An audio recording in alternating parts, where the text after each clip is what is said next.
talk is called American Civilization and Its Discontents. So in Civilization and Its Discontents, Freud writes that the central conflict in human history is between civilization and the individual. In American history, we study many events through the perspective of these individuals, but I was noticing something peculiar about these individuals we study, in that they're all good Americans. These good Americans include politicians, military leaders, inventors, and explorers. This approach to teaching is called top-down history, and it focuses on the lives of the great men who apparently are the source of every cultural and institutional characteristic in the United States. In the 1960s and 70s, a different approach to teaching history became popular, a bottom-up approach, which added in labor leaders, feminists, and civil rights activists to our historical canon.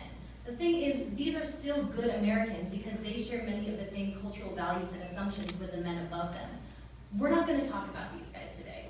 Today we're going to go deeper than the bottom to meet the renegades who made history but rarely get their story told.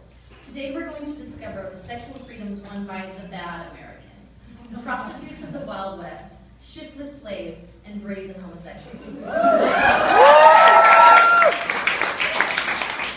So in the eyes of history, these people are defined by their morality. But today let's try looking at these so-called bad citizens and see how they shape the history of our country and won us so many of the freedoms that we today hold dear.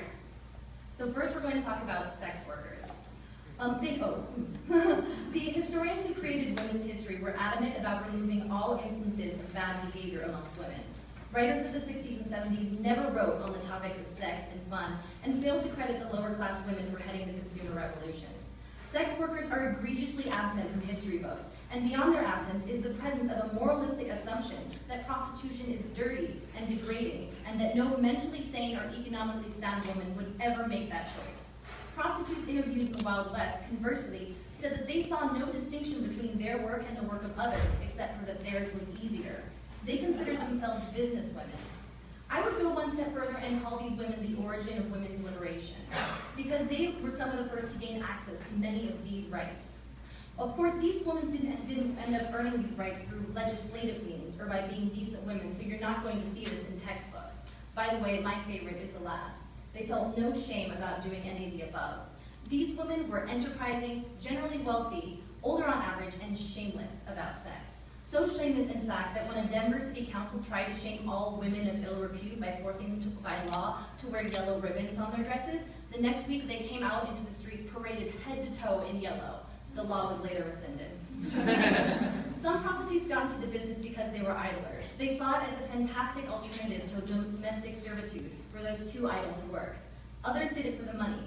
Prostitutes were by leaps and bounds the richest of all American women in the 1900s. The lowest ranked streetwalker would earn an average of $30 to $50 a week, next to a mere $20 a week for your average skilled male trade union member.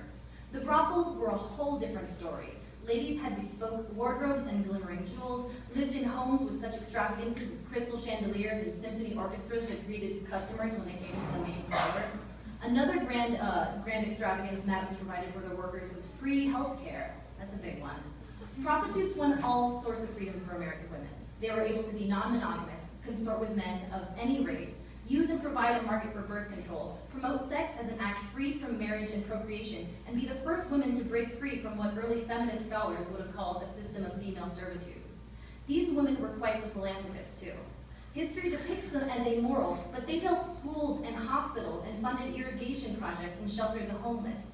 Are they still bad Americans because their expression of manual labor? Oh my God, what? I'm halfway through. Okay. You guys want to hear about homosexuals more, right? Okay. This part's really fun though, so you want to talk to me about slaves after. Okay. So, gay people were not always renegades, but once we rejected the idea of being good Americans, we found our freedom at the bottom. The pursuit of gay civil rights began notably with the homophile movement, which sought out civil rights, full citizenship, and the recognition that we are just like heterosexuals. The movement proved to be largely a failure. A change began to take place when the queer community started to acknowledge that we develop differently than other cultural groups, and therefore should not pursue assimilation as an outcome. This idea took to the streets June 28, 1969, otherwise known as the night of the first Stonewall Riot. The Stonewall Riot was so remarkable because of the queers' reaction to the police raid was the opposite of what the homophile movement had counseled. As one newspaper described it, wrists were limp, hair was primped, and the reaction to applause were classic.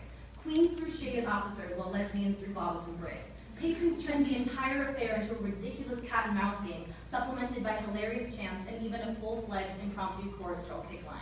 It was a 5-night subversive spoof on the machismo of the officers, and it was just the beginning of a new movement for gay renegades. Stonewall took non-marital, non-procreative, unconventional, and wholly recreational sex out of the bedroom and into the street.